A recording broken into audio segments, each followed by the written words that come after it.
Vous cherchez des jeux à streamer pour le mois de février? Eh bien voici une sélection de titres qui pourraient vous intéresser. Le 4 février, nous avons le retour, celui que nous attendons tous depuis des années. On l'a connu, fils de forgeron, il ne savait pas lire, il ne savait pas se battre, il était juste bon à ramasser la merde, mais maintenant c'est un vrai chevalier. Notre cher Henry nous revient dans Kingdom Come Deliverance 2. J'ai un peu plus de 100 heures sur le premier, et quel jeu incroyable. C'est un jeu de rôle et d'action dans un monde ouvert qui se déroule dans l'Europe du 15e siècle. L'histoire est captivante, les possibilités qu'offre le jeu, chaque mission peut être abordée de différentes façons, notre comportement va influencer notre réputation, bonne ou mauvaise, et de ce fait influencer les réactions des PNJ et des villages de la région. Parmi les nouveautés, nous avons une nouvelle map, alors visuellement les maisons, les châteaux, les forêts bien sûr, ça ressemble beaucoup au premier, c'est normal, nous sommes à la même période et nous sommes toujours en Europe. Cette fois, on s'est déplacé un peu plus à l'ouest. Ils ont ajouté des arbalètes qui j'espère seront plus faciles à utiliser que les arcs parce que ça c'était un enfer. Il y a aussi les premiers modèles d'armes à feu et ça je suis curieux parce que je pense que ça va être galère aussi. Et le combat à l'épée a été simplifié et ça c'est une bonne chose et nous avons bien évidemment des compétences supplémentaires que je vous laisse découvrir par vous-même. Petite pause au sponsor de la vidéo, si vous voulez des overlays animés pour vos scènes de stream, vous pouvez aller sur Own Pro. Ils ont des centaines d'overlays différents disponibles en français dans différentes couleurs, des cadres de webcam, des transitions pour vos scènes, vous pouvez ajouter des overlays pour toutes vos scènes en quelques clics, ça se fait très rapidement. Si vous passez par le lien dans la description et que vous utilisez le code FACILE, vous aurez 50% de réduction sur les abonnements. Ambulance Life, a Paramedic Simulator. Comme son nom l'indique, c'est une simulation immersive qui vous met dans la peau d'un ambulancier.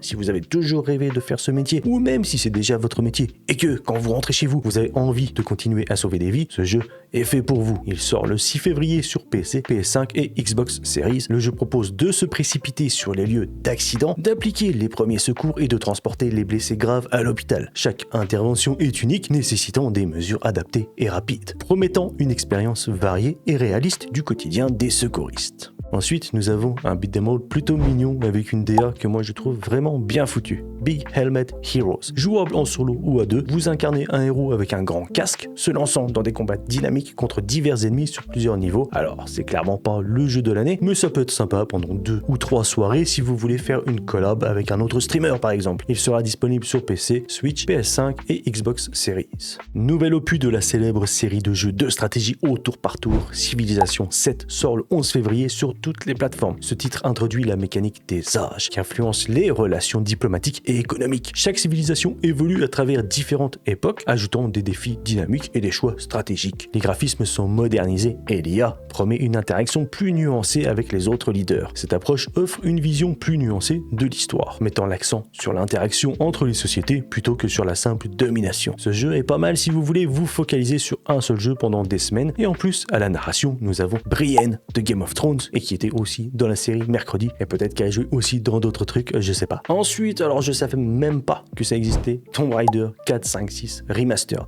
Quand j'étais gosse, j'ai joué à Tomb Raider 1, 2, 3. Quand j'étais un peu moins gosse, j'ai joué au reboot de la série et il y a pas si longtemps, ils ont remasterisé les 3 premiers. Là, maintenant avec le 4, 5, 6, je pense que ça peut être une bonne série de jeux à streamer pour se faire un marathon sur quelques jours. Pensez-y, moi, si j'avais eu des thunes, je l'aurais fait, mais j'ai pas de sous. Le prochain jeu, c'est Avowed. C'est une sorte de Skyrim, mais à la sauce Obsidian. C'est très coloré, il y a des couleurs bien vives partout. Au niveau du combat, du peu que j'ai vu, ça avait l'air pas mal. C'est plutôt dynamique, une épée, un bouclier, de la magie, plusieurs ennemis en même temps, parfois des boss solo, mais je trouve que la DA est pas folle. J'aurais voulu un ton plus terne, avec moins de saturation dans les couleurs, et l'atmosphère plus oppressante, plus sérieuse, plus mature on va dire. Bref, c'est un RPG à la première personne qui se déroule dans le monde fantastique d'Eora, peuplé de créatures et d'environnements étranges. Les combats magiques et d'exploration sont au cœur de l'expérience. On nous dit aussi que toutes les décisions qu'on prend tout au long du jeu influencent l'histoire. Il sort le 18 février sur PC, Xbox Series, mais surtout sur le Game Pass. Comme ça, si le jeu il est bidon, au moins on n'aura pas perdu trop d'argent. Le 21 février, nous avons un spin-off de Yakuza Like a Dragon, Pirate Yakuza in Hawaii, où vous prenez le contrôle de Goro Majima, qui vit la vie de pirate à Hawaï. Alors je sais pas si vous avez besoin d'avoir joué au jeu Yakuza avant de jouer à celui-ci. Moi, j'ai un peu joué à Yakuza Like a Dragon, et je me souviens de lui parce qu'il m'avait bien cassé les couilles. Je crois que j'ai recommencé le combat une dizaine de fois avant de le battre, et en plus il avait un pote avec lui. Je crois qu'un un moment on le récupère dans l'équipe, mais je me rappelle plus exactement. Bref, la nouveauté de ce jeu, c'est que déjà ça se passe pas au Japon, mais à Hawaï, donc un setup plus paradisiaque,